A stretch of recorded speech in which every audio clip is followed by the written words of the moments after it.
Bonjour, bienvenue dans notre cours d'électronique numérique. Dans cette vidéo, nous allons présenter les systèmes de numération et les codages.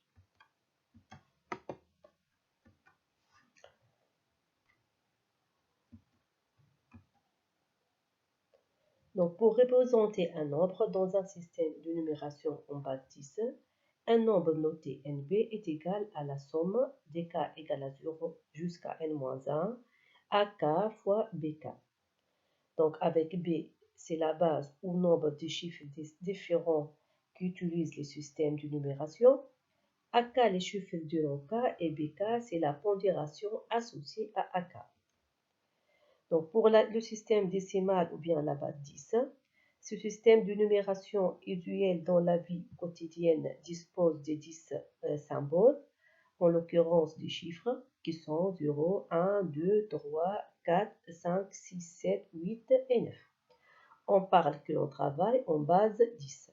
Donc, par exemple, 1234 en décimale, on peut l'écrire sous la forme 4 fois 10 exposant 0, plus 3 fois 10 exposant 1, plus 2 fois 10 exposant 2, plus 1 fois 10 exposant 3.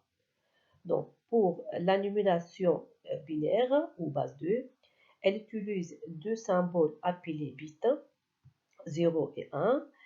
Cette base est très commode pour distinguer les deux états logiques fondamentaux. On écrit à n-1, à n-2, à 0 dans la base 2, qui est égal, qu'on peut l'exprimer sous cette forme, à n-1 fois 2 exposant n-1, plus à n-2 exposant 2 n-2, plus, à 0, 2 exposant 0. Donc, par exemple, 4 dans la base décimale, on peut l'exprimer en binaire sous cette forme. C'est 1 fois d exposant 2, plus 0 fois 2 exposant 1, plus 0 fois 2 exposant 0. Donc, on peut l'écrire directement 1, 0, 0 dans la base 2. Donc, quand au nombre binaire suivant, dans la base 2, on peut l'exprimer comme étant les premiers coefficients et des poids 2 à la puissance 0, 2 à la puissance 1, 2, 3, 4, 5, 6, 7. Donc 1 fois 2 à la puissance 7, plus 1 fois 2 à la puissance 6, plus 1 fois 2 à la puissance 5. On a 0 pour la puissance, pour les poids 2 à la puissance 3. Et on obtient, si on fait la somme, on obtient du coefficient pondéré par leur poids. On trouve en tout 242 décimales. Donc un code à n chiffres. Donc ici, on a pris l'exemple d'un code binaire à 3 bits, ici à 8 bits. Donc un code à un chiffre en base 2 distingue 2 à la puissance n états ou combinaisons. C'est-à-dire avec 2 bits, on peut avoir 4 combinaisons possibles ou bien 4 états possibles tels que 0, 0, 0, 0, 1, 1, 0 et 1, 1, c'est-à-dire des 0 à 3. Donc avec 4 bits, on peut avoir, avec 4 chiffres en base 2, on peut avoir 2 à la puissance 4, ça fait 16 combinaisons différentes. Donc les puissances excessives de 2 sont 1, 2, 4, 8, 16, 32, sont appelées poids binaires. Donc pour le système octal, ce système de numération est peu utilisé de nos jours. Anciennement, il servait au codage du nombre dans les ordinateurs des premières générations. Il utilise 8 symboles qui sont 0, 1, 2, 3, 4, 5, 6 et 7. Donc un nombre n dans la base 8 peut s'écrire sous cette forme. A n-1 fois 8 exposant n-1 plus a n-2 fois 8 exposant n-2 plus jusqu'à 0 fois 8 exposant 0. Donc par exemple, les nombres 5, 7, 2 exprimés en octal peut s'écrire sous la forme 5. 5 fois 8 à la puissance 2, plus 7 fois 8 à la puissance 1, plus 2 fois 8 à la puissance 0. Si on fait la somme, on trouve bien 370 en décimale. Donc, pour le système de numération hexadécimale, c'est un système qui est utilisé dans les ordinateurs et micro-ordinateurs, ainsi que dans le domaine des transmissions des données. Il comporte en fait 16 symboles, les chiffres de 0 à 9. À partir des 10, on utilise les lettres. Donc A est associé à 10, La lettre A, la lettre B est associée à 11, la lettre C est associée à 12, D à 13, E à 14 et F à 15. Donc, un nombre n dans le système hexadécimal peut s'exprimer sous cette forme. A n-1, 16 n-1, plus A n-2, 16 n-2, plus jusqu'à A0, 16, 0. Donc, par exemple, les nombres D6 de C exprimés en hexadécimal de la manière suivante. Donc, D qui correspond à 13, 13 fois 16 à la puissance 3, il est 10 fois 16 puissance 3, plus 6 fois 16 à la puissance 2, plus 2 fois 16 à la puissance 1, plus C, donc C c'est 12, 12 fois 16 à la puissance 0. Si on fait la somme, on trouve bien qu'on a 54 828 en décimale. Donc on a F7 dans la base hexadécimale peut s'exprimer sous la forme F fois 16 à la puissance 1, plus 7 fois 16 à la puissance 0, c'est 7 F, c'est-à-dire on va l'exprimer comme étant 16. 16 fois 16 à la puissance 1, ça fait en tout 2, tout compte fait 2,47 en décimale. Donc, pour faire la conversion du système décimal vers une base quelconque B, il faut faire des divisions successives par B et retenir à chaque fois le reste jusqu'à l'obtention d'un quotient inférieur à la base. Dans ces cas, les nombres s'écrivent de la gauche vers la droite en commençant par le dernier quotient allant jusqu'au premier restant. Donc ici, on donne l'exemple de la conversion du système décimal vers le binaire. Donc, si on désire faire la conversion du nombre 230 en binaire, on fait les divisions successives du 130, ça donne 115, plus 102, 115 plus 2, 57, jusqu'à obtenir un quotient qui est inférieur à 2, donc 1 sur 2, ça donne 0. Ici, on arrête les divisions et on prend les valeurs des bas en haut en écrivant de gauche à droite. Donc, l'équivalent de 130 décimales, ça fait 1, 1, 1, 0, 0, 1, 0, 0 en binaire. Donc, pour faire la conversion du système binaire vers l'hexadécimal, on divise les nombres binaires en groupes de 4 bits, en partant de la droite pour la partie entière et en partant du gauche pour la partie fractionnelle.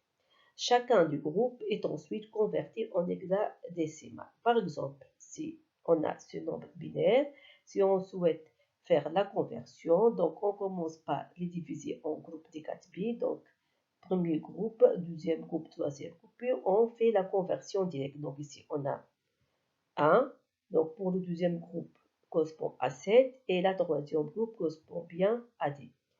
Donc pour faire la conversion d'hexadécimal vers les binaires, on applique le processus inverse, c'est-à-dire on va remplacer chaque chiffre hexadécimal en binaire sur 4 bits, c'est-à-dire 3, on va représenter sur, si on a exemple FA7, donc on va voir 1, 1, 0, 10, puis ici on a 3. Donc, conversion du nombre binaire vers l'octal et inversement. Donc, on reprend les mêmes principes de la conversion binaire hexadécimale et hexadécimale binaire, mais cette fois, si en groupant les données en groupes de 3.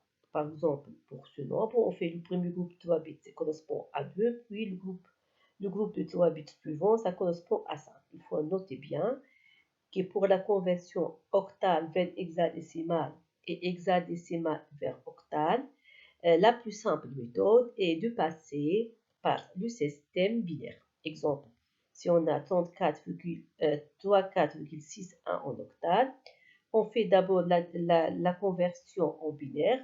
Donc, on va remplacer 4 par 0,0,1, puis 3 par 0,1,1, 6 c'est 1,1,0 et 1 c'est 0,0,1. Puis on fait directement la conversion en la base 16, donc je vous montre 4 bits. Ceci correspond à 12, c'est-à-dire C, puis 0,1, on peut ajouter deux autres zéros pour obtenir 4 bits, ça fait 1. Puis, pour faire la conversion, on commence le groupement de gauche vers la droite. Ici, donc, si on fait le groupement des 4 bits, ça fait C, puis 0, 1, on peut ajouter des zéros pour obtenir 4. Donc, on obtient 1 C, virgule C4 en hexadécimal. Pour représenter des nombres comportant une partie fractionnelle, donc pour la partie entière, on procède par des divisions successives par la base, mais pour la partie fractionnelle, maintenant on fait des multiplications successives par la base, et la condition d'arrêt qui est la partie fractionnelle jusqu'à ce que la partie fractionnelle s'annule. Donc la lecture de la partie entière, donc on fait la concaténation de la partie pour faire la conversion, la partie entière et la partie fractionnelle. Par exemple, si on fait la conversion des nombres décimales, 462,625, ce nombre contient évidemment une partie fractionnelle, donc celle-là c'est la partie entière, et celle-ci c'est la partie fractionnelle. Pour la convertir en 8 ou bien en binaire, on va suivre les mêmes étapes. Donc commençons par la conversion en octal. On fait des divisions sur 8 jusqu'à avoir des quotients nuls, puis on prend comme d'habitude le reste des bas en haut. Donc pour 470 décimales, elle est égale à 7, 6 en octave. Reste maintenant la partie fractionnelle. Donc on prend la partie fractionnelle et on le multiplie par 8, notre base est 8 maintenant, jusqu'à ce que la partie fractionnelle s'annule. Ici, sur une seule opération, la partie fractionnelle s'annule, donc on obtient un 5,00. Donc il suffit d'écrire 716,5 en octave. Donc on a bien, si on fait 5 fois 8 à la puissance moins 1, on trouve bien 0,625. On peut bien vérifier qu'il est égal bien à 0,625. Donc pour le même nombre, 4,70, on a effectué déjà la conversion en octal. Donc c'est très simple de faire la conversion directe en octal. Donc 6 sur 8 bits, ça fait 1, 1, 0. 1 sur 8 bits, c'est 0, 0, 1. Et 7, c'est 3, 1. Pour la partie fractionnelle, donc 0,625 fois d, ça fait 1,25. 0,25 fois d, 0,5. Donc jusqu'à ce que la partie fractionnelle s'annule pour les opérations de multiplication. Et on prend par la suite les parties entières qui sont 1, 0, 1. Donc 4, 6,625 est égal au nombre binaire, 1, 0, 1. Donc si on peut vérifier, donc ça correspond 1 fois 2 à la puissance moins 1, plus 1 fois 2 à la puissance moins 3. On obtient, si on fait la somme, on obtient bien 0,625. Pour faire la conversion d'une base quelconque vers la base décimale, il suffit de représenter les nombres par une combinaison linéaire des puissances successives de la base et faire la somme. Le résultat ainsi trouvé s'écrit directement dans la base 10. Par exemple, pour les nombres binaires suivants, on a 0,001,011 en binaire, c'est égal à 0 fois 2 à la puissance moins 1, plus 0 fois 2 à la puissance moins 2, plus 1 fois 2 à la puissance moins 3, plus 1 fois 2 à la puissance moins 5, plus 1 fois 2 à la puissance moins 6. La somme donne l'équivalent dans la base 10 qui est 0,17, ainsi de suite. Pour 0,32 en octave, donc ça fait 3 fois 8 à la puissance moins 1, plus 2 fois 8 à la puissance moins 2. Donc la somme donne ce nombre en décimal. La même chose, c'est pareil pour aussi hexadécimal. Ici on a deux parties, partie entière, partie fractionnelle. Donc A qui est 10 fois 16 à la puissance 1, plus F qui correspond à 15 fois 16 à la puissance 0, plus 1 fois 16 moins 1, plus 9 fois 16 moins 2. Donc, la représentation du nombre signé se fait de plusieurs façons. Il y a la représentation signe valeur absolue et la représentation complément à 2. Et aussi, il y a la notation en complément à 1 et la notation en complément à 2. En fait, la représentation en complément à 2 est la représentation la plus utilisée pour la représentation des nombres négatifs dans la machine. Cette technique élimine les problèmes de la double représentation du 0 plus 0 et moins 0, comme sur les cas dans la représentation signe valeur absolue ou celle du complément à 1.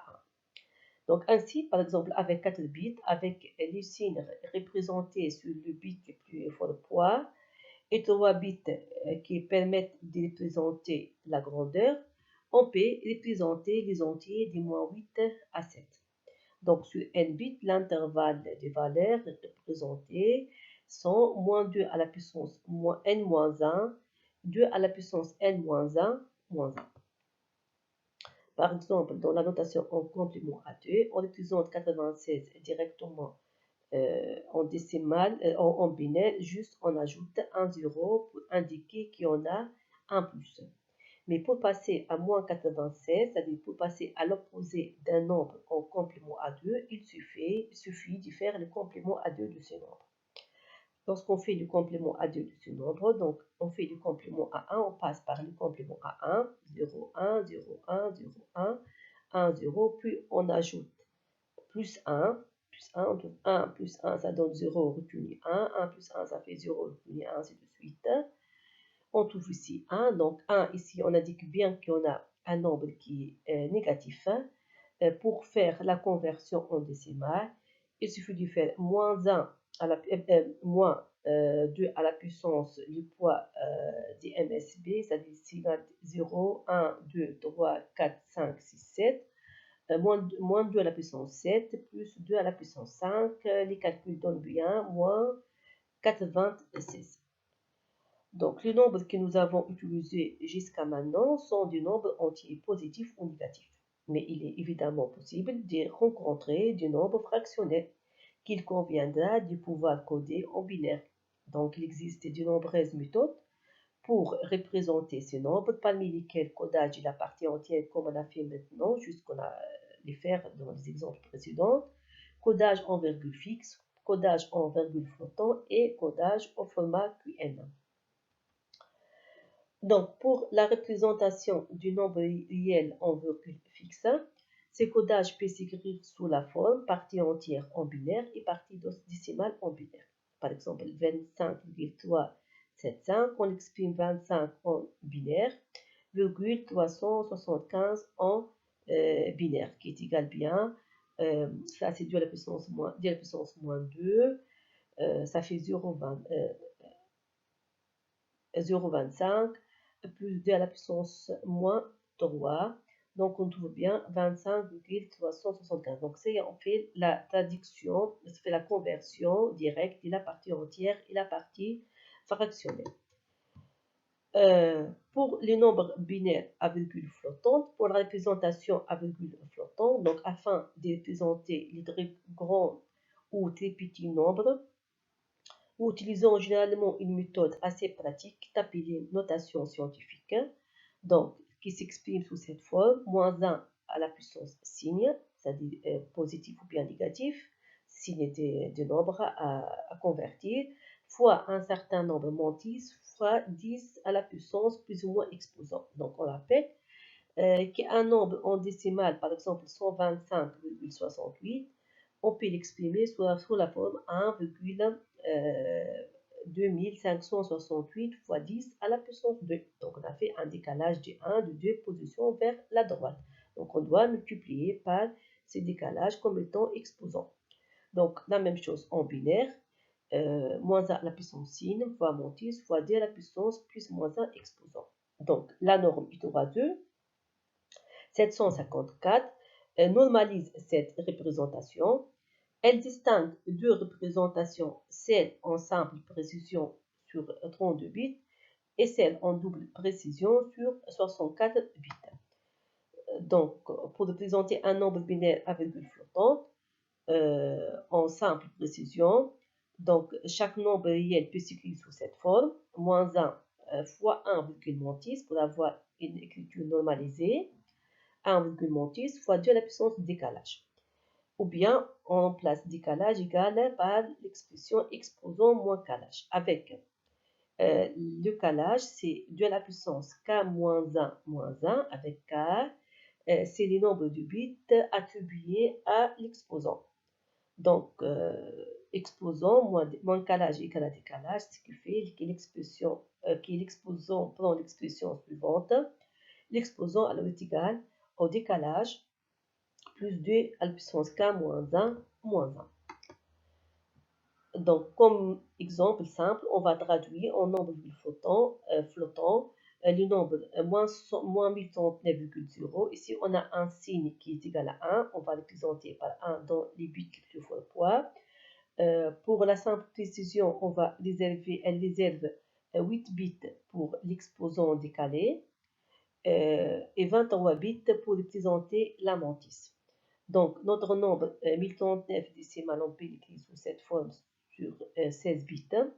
Donc, si on désire l'écrire, la normaliser l'écriture, comme demande U3E, on peut l'écrire sous la forme 1,0030 fois 1, 1, 1. Donc, on a fait un décalage de 10 positions. Donc, la valeur de la mantis, on peut l'écrire directement ici. Reste maintenant à chercher à quoi est égal l'exposant décalé, puisqu'on sait que le décalage égale à 10 et on sait que k égale à 8. Reste qu'à appliquer la formule qui dit que l'exposant égale à 10 plus décalage. Donc 10 plus décalage qui est de la puissance 8 moins 1 dans les cas utilisés en simple précision. Donc on trouve que l'exposant égale à 137. Donc, exprimer l'exposant en binaire, 137, c'est 1, 3, 0, 1, 0, 0, 1. Donc, on a qu'à remplir les bits réservés pour l'exposant par 1, 0, 0, 1, 0, 0. Donc, en tout, et fait, bien sûr, étendre la partie fractionnelle sur 23 bits avec des zéros. Donc, ce nombre représente la représentation à virgule flottante des nombres décimales moins 1039,0. Donc, ce correspond en hexadécimal au nombre suivant, c'est 4, 8, 1, E, 0, 0. Donc, pour la représentation double précision, on utilise la même méthode que pour les codages en simple précision, mais sauf que l'exposant maintenant il est codé sur 11 bits et la mantis sur 52 bits. Donc, pour les opérations arithmétiques en binaire, il suffit de savoir que 0 plus 0 donne 0, 0 plus 1 égale à 1, 1 plus 0 égale à 1 et 1 plus 1 égale à 0 avec un retenu est égal à 1. Et d'effectuer éventuellement une retenue comme dans les cas d'une addition décimale. Donc, 0, comme exemple, 0 plus 1, ça donne 1. 1 plus 1, ça fait 0 retenu 1. 1 plus 1, ça fait 0 retenu 1, et ainsi de suite. Donc, pour la soustraction, donc ici on a 0 moins 0. On peut opérer comme dans la soustraction décimale. Voilà situé sous la table de soustraction binaire. 0 moins 0 égale à 0. 0 moins 1 égale à 1. 1 moins 0 égale 0 moins 1, pardon. On emprunte un 1 qui fait 2 moins 1 égale à 1 et on écrit 0 et on retient 1. Donc 1 moins 0 égale à 1 et 1 moins 1 égale à 0. Donc, pour la multiplication en binaire est très simple. Voilà la table de multiplication. Il suffit de faire tout simplement chaque fois un décalage vers la gauche et ensuite on fait la somme du nombre obtenu. Donc, on appelle codage l'opération qui consiste à faire correspondre à tout caractère, lettre, chiffre, signe, un symbole ou un ensemble de symboles particuliers appelés mots de code. Donc, le code DCB, en anglais BCD, consiste à représenter chaque chiffre d'un nombre décimal par son équivalent binaire sur 4 bits. Le principe est le suivant, chaque chiffre décimal 0,9 est codé sur 4 chiffres binaires. Exemple, 329 en décimal, on les code, on les présente en code BCD sous cette forme. Donc 3 c'est 0011, 2 c'est 0010 et 9 c'est 1001. Pour faire l'addition des nombres présentés en code DCB, il faut faire l'addition comme étant en binaire. Puis, si le résultat d'une opération est compris entre 10 et 19, il faut apporter une correction en ajoutant la valeur 6 au résultat obtenu. Par exemple, si on désire faire la somme, l'addition au-dessus du nombre décimal, donc 4 fois 86 en exprimant en code DCB, donc ça représente 4, 3, 8, 6, ici c'est 2, 8, 9, 3, si on fait la somme, et si on trouve 9, c'est inférieur à 9, le compte est bon, ici on obtient, ça fait 9, 8, donc ici c'est 1, 2, 3, 4, ici on a un nombre qui est supérieur à 9, il faut faire une correction en ajoutant 6, puis aussi on a fait aussi la même chose, on trouve un nombre qui est 12 supérieur à 6, on doit ajouter un 1, 6 pour corriger le résultat. Donc, après la correction, on trouve bien que notre nombre est égal à 7279. Donc, le code gré est appelé aussi code binaire réfléchi. Il appartient à la famille dite code à distance, du fait qu'une représentation codée n'est de faire de celle qui la précède que par un bit, comme le montre le tableau ci-dessous. Donc, comme vous voyez, si on prend du code successif, du code gré, on remarque qu'on a un changement seulement d'un seul bit. Par exemple, ce code est celui-ci, on a seulement changement au niveau du bit 0. Celle-là aussi, on a 0, 1, alors qu'avec le code binaire, les nombres des bits qui changent est aléatoire. Par exemple, en dessous du code, on a 2 bits qui changent à la fois. Alors, en dessous du code successif, on trouve 4 bits qui changent à la fois. Donc, pour cela, le code D s'appelle code à distance minimale qui est égale à 1. Aussi, on remarque on applique la réflexion des miroirs à ces niveaux, donc 0, 1, 1, 0. Puis, une deuxième plan de réflexion qui vient juste à cet endroit, donc d'où les noms de réflexion. Merci pour votre attention.